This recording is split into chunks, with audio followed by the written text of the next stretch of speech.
Welcome to today's show.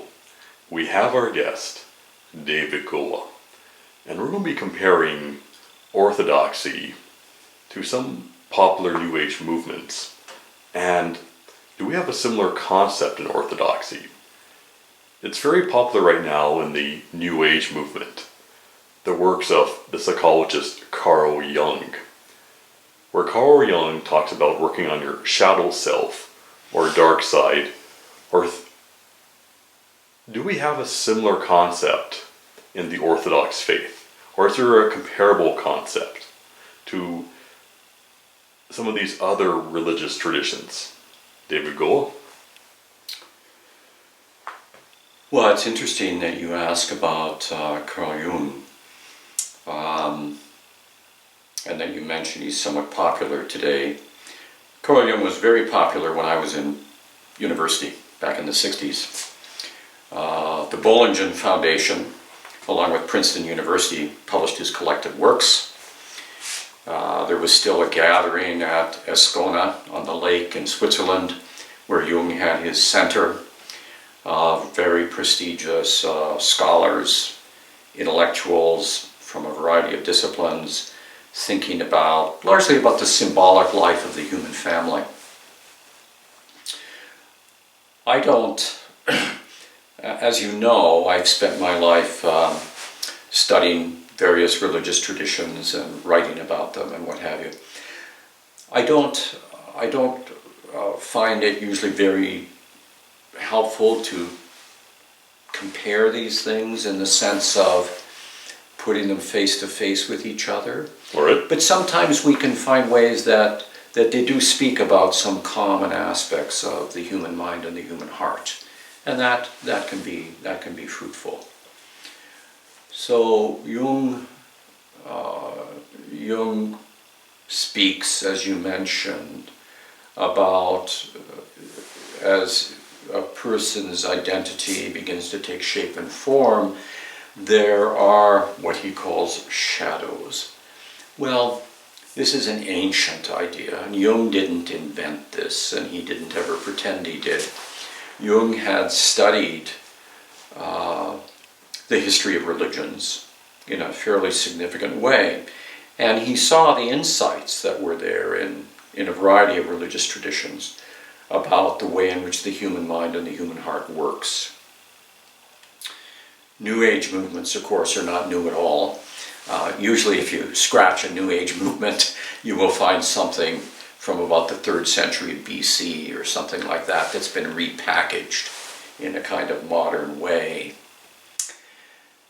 So this issue of the shadow self, what does he really mean?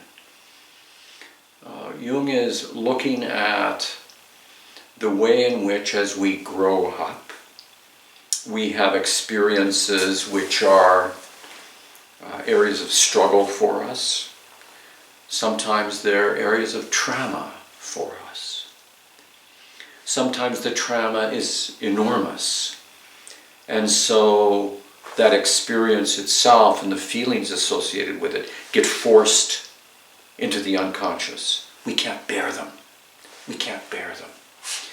So the human mind and the human heart has a way of masking those things.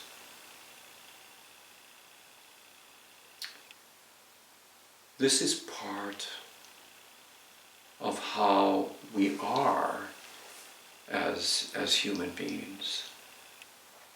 So within the teachings on the spiritual life, within the patristic tradition, within the ancient church, coming down to our own time, this is a central concern. Absolutely central concern. And why is it central? Because within the Christian teaching, there is this call, and we hear it in the words of Jesus Christ, there is this call to become whole, to become integrated, to become holy. You can't be holy if you have a part of your life that is behind the veil and keeps popping out and exploding what is in front of you. If in fact you are given to violence, if you are given to fantasies, if you are given to other passions, that's an indication. Those passions are all indications of this shadow self. So Jung was initially, of course, a disciple of Sigmund Freud. And Freud is a remarkable thinker, Viennese Jew, a kind of amateur. That is, he's coming up with a new language in the early part of the 20th century, a language which people had forgotten. But again, if you look at it very closely, this is not a new, he gives it a new twist, and he argues that it's scientific, but it's right at the very heart of the spiritual teaching of the church. Right at the very heart of the curious way in which our mind and our heart work. We have memory. And because we have memory, it's possible for us to have certain experiences which are wonderful and which we can hang on to and wish to replicate. Or we can have experiences which are harmful, which cause us deep disturbance, and which we work very hard to suppress. Because we have imagination, we can idealize certain things. We can see them in utopian terms. And we can try to live our life in terms of them. So the human mind has this amazing gift, both for nostalgia and for utopian dreaming. The great human task is how to become an integrated person, or what in the spiritual tradition that we are a part of, we would call how to become holy. How to become a whole person, where these shadow pieces of our experience are no longer having their way in our life, in a way that is disturbing, in a way that's disruptive, in a way that can be harmful, both to ourselves and to others, and our relationship to all that is, including to God. So the tradition of spiritual discipline within the Christian East is one which is intended to help us call forth those shadows. Call them forth. So they can be healed. So they can be healed. So they no longer colonize us. So they no longer are the prison through which we see the world. But rather, we are empty of them in the sense that they no longer have sway over us, so that we can be present to the world in all of its wonder, all of its delight, all of its suffering, but present to it in freedom and joy. So Jung was working on that as well, on how to deal with these aspects of the unconscious that bubble forth. So was Freud. Freud's argument was that in the end, all you could do is adjust your life to it.